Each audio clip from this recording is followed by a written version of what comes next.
Mukunda jewellers మొట్టమొదటి factory outlet ఇప్పుడు కూకట్పల్లి, కొత్తపేట్, సోమాజిగూడ మరియు ఖమ్మంలో. నమస్తే, వెల్కమ్ టు సుమన్ టీవీ. నేను మీ సుమన్ టీవీ ఉషా. క్రెడిట్ కార్డ్స్కి సంబంధించి ఈ మధ్య కాలంలో చాలా న్యూస్లు మనం వింటూ ఉన్నాము. కొంతమంది క్రెడిట్ కార్డ్స్ ఎవరైతే కట్టలేక ఇబ్బందులు పడుతూ మానసికంగా హింసించారన్న నెపంతో కొంతమంది సూసైడ్స్ కూడా చేసుకోవడం జరిగింది. ఆ వార్తలు మనం విన్నాము, కొన్ని వీడియోస్ మేము కూడా చూస్తున్నాము. సో దీనికి సూసైడ్స్ ఒక్కటే మార్గమా? ఎటువంటి సొల్యూషన్ లేదా? దీనికి సంబంధించి యాక్ట్స్ ఏమైనా ఉన్నాయా? లీగల్ త్రూ మనం ఏమైనా హెల్ప్ తీసుకోవచ్చా? ఏమన్నా సెక్షన్స్ ఉన్నాయా అన్న వాటిపైన డీటెయిలింగ్గా ఎక్స్ప్లెయిన్ చేయడానికి రవీంద్రనాథ్ గారు, హైకోర్టు అడ్వకేట్, మనతో పాటు ఉన్నారు. సో దయచేసి ఎవరైతే ఈ వీడియో చేస్తూ ఉన్నారో మీకు తెలిసిన వాళ్ళకి షేర్ చేయండి. అండ్ దాంతో పాటు స్టార్టింగ్ నుంచి ఎండ్ వరకు కంప్లీట్ వీడియోని చూసే ప్రయత్నం చేయండి. ఎందుకంటే దీనిలో చాలా నాలెడ్జ్ మీకు ఇవ్వబోతూ ఉన్నారు. పర్సనల్గా ఎవరైతే సఫర్ అవుతూ ఉన్నారో, ఈ మధ్యకాలంలో చాలామందికి ఈ సఫరింగ్స్ ఉన్నాయి. క్రెడిట్ కార్డ్స్ కట్టలేకుండా ఇబ్బందులు పడుతున్న వాళ్ళు చాలామంది ఉన్నారు. వాళ్ళందరి కోసమే ఈ వీడియో. So high court advocate Ravindranath garu ఉన్నారు. ఆయన అడిగి పూర్తి డీటెయిల్స్ తెలుసుకుందాం. నమస్తే రవీంద్రనాథ్ గారు. నమస్తే అమ్మ ఉషా. చాలా న్యూస్లు పర్సనల్గా నేను విన్నాను, చూశాను. అండ్ కొంతమంది సర్కిల్లో కూడా ఎప్పటికప్పుడు చూస్తూ ఉంటుంటాం. క్రెడిట్ కార్డ్స్ అత్యవసర పరిస్థితుల్లో తీసుకుంటూ ఉంటాము. కట్టలేని సిచ్యుయేషన్ ఉన్నప్పుడు తలదాచుకోవడం, పారిపోవడం, చనిపోవడం, ఈ 3 మార్గాలే ఎక్కువగా మనం చూస్తూ ఉంటుంటాం సార్. లేదా పే చేయడానికి అప్పు మీద అప్పు చేస్తూనే ఉంటుంది. ఇది ఒక సైకిల్లా ఫామ్ అవుతూ ఉంటుంది. బట్ ఎప్పుడైతే కట్టలేని సిచ్యుయేషన్ ఉంటుందో మార్గం ఏంటి అసలు? లీగల్ వైపు మనం చూసుకుంటే వీటికంటే ఏమన్నా ఉపశమనం కలిగే ఉన్నాయా? ఏమన్నా చూడొచ్చా మనం? ముఖ్యంగా ఉషా గారు, దీనికి సంబంధించి క్రెడిట్ కార్డు, దీనికి సంబంధించి కొన్ని సూచనలు అయితే ఉన్నాయి. దీనికి సంబంధించి క్రెడిట్ కార్డ్ అంటేనే బ్యాంకులు మనకు రుణ సహాయాన్ని అందివ్వడం. దీని యొక్క అర్థం అది యాక్చువల్గా.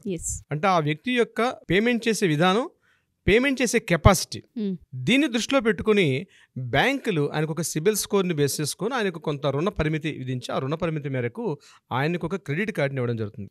అది నేషనల్ బ్యాంక్సా, ప్రైవేట్ బ్యాంక్సా, ఏ బ్యాంక్స్ అయినప్పటికీ కూడా ఆయనకు క్రెడిట్ కార్డు అందుకుంటాడు. సో జనరల్గా ఈ మిడిల్ క్లాస్ సెగ్మెంట్ కావచ్చు, లేదా అబోవ్ మిడిల్ క్లాస్ కావచ్చు, ఎవరైనా కావచ్చు, ఏదైనా సందర్భాల్లో క్రెడిట్ కార్డులు ఇవ్వడం, ఆ క్రెడిట్ కార్డు వాడుకుంటే దానికి కొన్ని రాయితీలు, దాని మీద కొన్ని రకాల డిస్కౌంట్స్, కొన్ని రకాల బెనిఫిట్స్ అన్ని ప్రొవైడ్ చేయడం వల్ల ఇటీవల కాలంలో గడిచిన దశాబ్ద కాలంగా ఈ క్రెడిట్ కార్డులు యూజ్ చేసే వారి సంఖ్య విపరీతంగా పెరిగిపోయింది. అవును. అయితే ఈ క్రెడిట్ కార్డ్స్ వాడుతున్న వాళ్ళు అంతే విధంగా మొదట్లో కొంత పేమెంట్స్ వస్తే రెగ్యులర్గా పేమెంట్ చేసేవారు. కానీ కొన్ని అనివార్య కారణాల వల్ల, లేకపోతే వారికి ఉన్నటువంటి ఫైనాన్షియల్ స్టేటస్ కాస్త దెబ్బతినడం వల్ల, లేకపోతే ఉద్యోగాలు కోల్పోవడం వల్ల, రకరకాల ఎన్నో కారణాల వల్ల ఒక్కొక్కసారి వాళ్ళు అనుకున్నటువంటి వాడుకున్నటువంటి క్రెడిట్ యొక్క పరిమితికి మించి దాని యొక్క ఆ పేమెంట్ బ్యాలెన్స్ ఈఎంఐని పే చేసుకోలేని సందర్భంలో కొన్ని రకాలుగా బ్యాంకు నుంచి వీళ్ళు అనేక రకాల రిటర్న్ కాల్స్ కూడా వీళ్ళు ఫేస్ చేయాల్సిన పరిస్థితులు అయితే వస్తున్నాయి. పేమెంట్ చేయాలి, డెఫినెట్గా పేమెంటే చేయాలి. అయితే చేసే విధానంలో కొంత ప్రెజర్స్ వీళ్ళు ఫెయిల్ అవుతున్నారు. అంటే ఎన్నో రకాల కారణాలు ఇప్పుడు నేను చెప్పాను. ఏంటంటే ఉద్యోగాలు పోవడం కానీ, కుటుంబ నేపథ్యం కావచ్చు, లేకపోతే ఫ్యామిలీలో వచ్చిన డిస్టర్బెన్సెస్, అన్ఎక్స్పెక్టెడ్ ప్రాబ్లమ్స్, ఏమైనా హెల్త్ ఇష్యూస్, అట్లాంటి ఇంట్లో ఏదైనా తెలియనటువంటి ప్రాబ్లమ్స్ రావడం వల్ల ఈ పేమెంట్ చేసే విధానంలో ఎవరైతే క్రెడిట్ కార్డు వినియోగదారుడు దీన్ని అందజేసే ప్రయత్నంలో కొన్ని రకాలుగా సఫర్ అయ్యే పరిస్థితి వస్తుంది. అయితే దీనికి సంబంధించి కొన్ని ఆర్బీఐ కొన్ని మార్గదర్శకాలు చేయడం జరిగింది. అది ఫస్ట్, ఎవరైతే క్రెడిట్ కార్డు వినియోగదారుడు ఉంటాడో ప్రతి ఒక్కరికి మనం ఈ వీడియో ద్వారా తెలిపేదంటే ఆర్బీఐ యొక్క మార్గదర్శకాలు 100% తెలుసుకోవాల్సిన అవసరం ఉంది. ఆర్బీఐ గైడ్లైన్స్ క్లియర్గా, అవునండి, ఆర్బీఐ గైడ్లైన్స్ క్లియర్గా ఉంటాయి. అటు బ్యాంకర్స్కి ఉంటుంది. ఆ బ్యాంకర్స్ ఇంకొకటి ఏంటంటే ఈ రికవరీ చేసే విషయంలో రికవరీ ఏజెంట్స్ ఉంటారు కొంతమంది. ఈ యొక్క క్రెడిట్ కార్డ్ అమౌంట్ రికవర్ చేసే ఏజెంట్స్ అంటే ఈ బ్యాంక్ దగ్గర నుంచి థర్డ్ పార్టీగా వాళ్ళు ఒక ఏజెన్సీ తీసుకొని రికవరీ చేయడం ఒక పనిగా పెట్టుకొని చేస్తుంటారు. సో వీళ్ళందరినీ దృష్టిలో పెట్టుకుని ఆర్బీఐ కొన్ని గైడ్లైన్స్ చేయడం జరిగింది. నేను మీతో అంటే లీగల్ పరంగా ఉంటాను, నేను ఈ విషయం కంప్లీట్గా నేను చెప్పేంత కూడా లీగల్ పరంగా మాట్లాడతాను. సో ప్రతి ఒక్కరూ ఈ యొక్క ఆర్బీఐ గైడ్లైన్స్ తర్వాత కొన్ని మెయిన్ పాయింట్స్ని ఈ వీడియో ద్వారా మీకు అందజేసే ప్రయత్నం చేస్తాను ఉష గారు. అందులో ప్రధానంగా వాళ్ళు చెప్పేది ఏంటంటే బిఫోర్ మార్నింగ్ 8 o'clock, ఈవినింగ్ 7 తర్వాత ఎవరు కూడా కాల్స్ చేయకూడదు bankers. Morning before 8 o'clock, evening after 7 o'clock.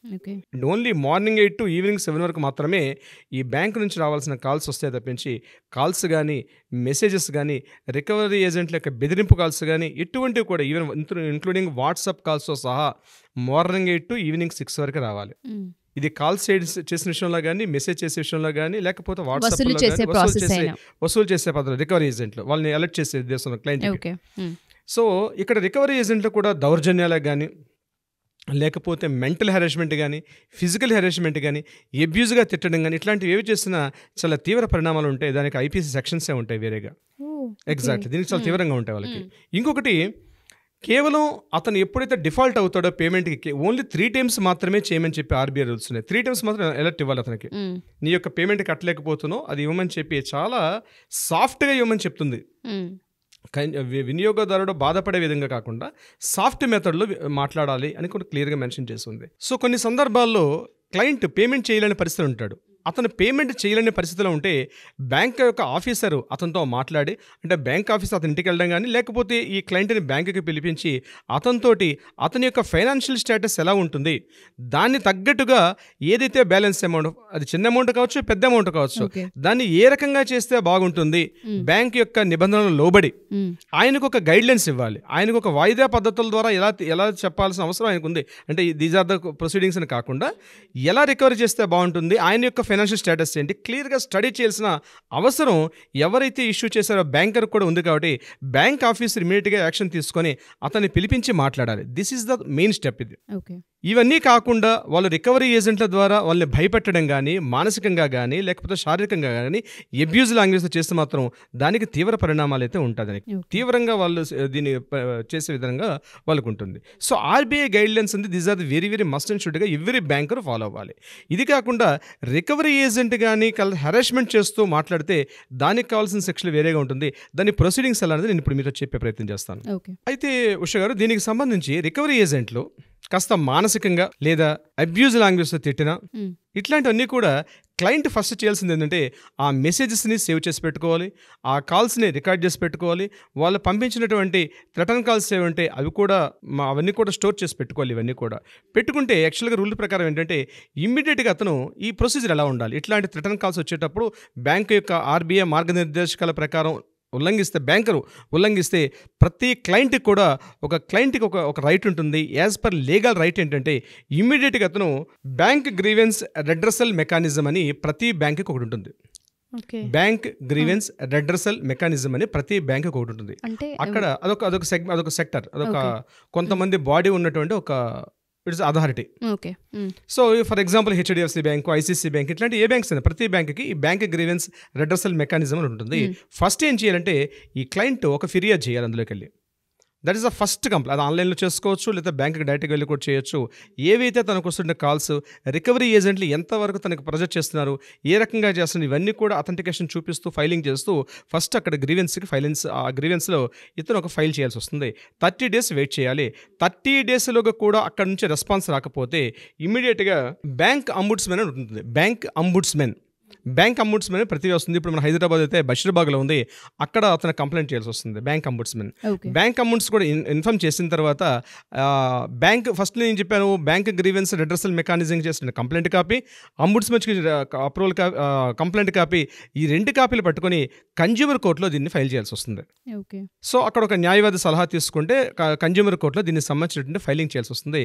Consumer కోర్టులో సెక్షన్ 2/9 ప్రకారం ప్రతి క్లయింట్కి కొన్ని రైట్స్ ఉంటాయి. అంటే రికవరీ ఏజెంట్స్ భయంకరంగా ఆయన అబ్యూజ్ చేయడం కానీ, తిట్టడం కానీ, ఇప్పుడు నేను చెప్పినటువంటి టైమింగ్స్ ప్రకారం ఎస్పెషల్లీ ఏంటి, మార్నింగ్ బిఫోర్ 8 కానీ, లేదా ఈవినింగ్ ఆఫ్టర్ 7 కానీ ఏ బ్యాంకర్ కాల్ చేసినా, భయపెట్టేటట్టు మాట్లాడినా, ప్రెషర్ పెట్టినా, మానసికంగా హింసించినా, ఫిజికల్గా భౌతికంగా తిట్టినా, లేదా మెంటల్ హెరాస్మెంట్ చేస్తున్నా, నువ్వు కట్టవా, నువ్వు కట్టకపోతే అది చేస్తా, ఇది చేస్తా, దీస్ ఆర్ ద ఇవన్నీ మనకి ఎవిడెన్స్ అన్ని మనం చేసుకుంటే మనం కన్జ్యూమర్ కోర్టులో ఫైల్ చేసే అవకాశం ఉంటుంది.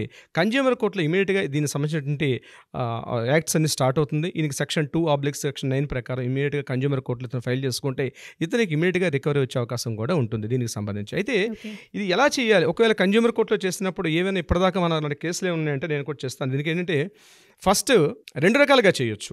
అతను హెరాస్మెంట్ చేస్తూ ఉంటే మనం లోకల్ పిఎస్లో కంప్లైంట్ చేస్తాం. అతను ఒక కంటిన్యూ హెరాస్మెంట్ చేస్తున్నాడు, సో హెరాస్మెంట్ కింద లోకల్ పోలీస్ స్టేషన్లో కంప్లైంట్ చేస్తాం.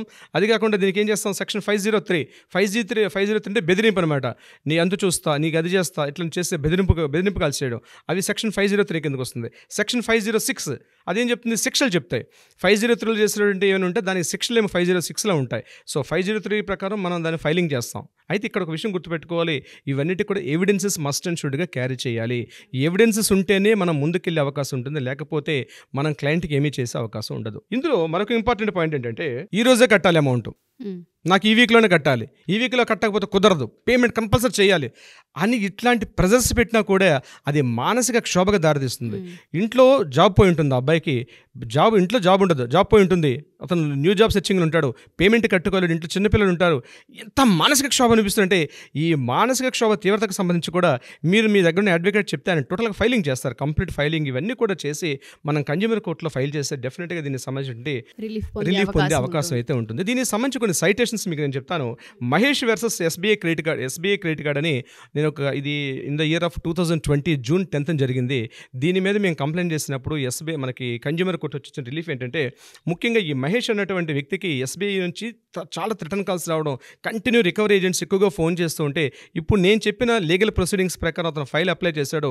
ఫైల్ అప్లై చేసిన తర్వాత అతనికి 50,000 రూపాయల నష్టపరిహారాన్ని కన్జ్యూమర్ కోర్టు ఎస్బీఐ బ్యాంక్ మీద వేసి ఇతనికి రిలీఫ్ చేసి ఇతను ఏదైతే బ్యాలెన్స్ అమౌంట్ పే చేయాలో దీనికి సంబంధించి కూడా ఒక క్లియర్ ప్రొసీజర్ ఇచ్చింది. సో అక్కడతో ఆయన రిలీఫ్ అయ్యాడు మహేష్ అండ్ ఎస్బీఐ కార్డ్. ఇది ఒక సైటేషన్ మనకు దీనికి వస్తుంది. అలాగే శ్రీలత వర్సెస్ హెచ్డిఎఫ్సి బ్యాంక్, ఇది 2020 జాన్ 10th జరిగింది. ఇది వరంగల్లో జరిగినటువంటి కేసు, ఇది తెలంగాణలోని. దీనికి సంబంధించి కన్జ్యూమర్ కోర్టులో చేశారు. దీనికి ఐపీసీ సెక్షన్ 503 వేశారు. దీనికి సంబంధించి ఈ శ్రీలత అన్నవిడ వరంగల్లో ఒక గవర్నమెంట్ జాబ్ చేసుకుంటుంది.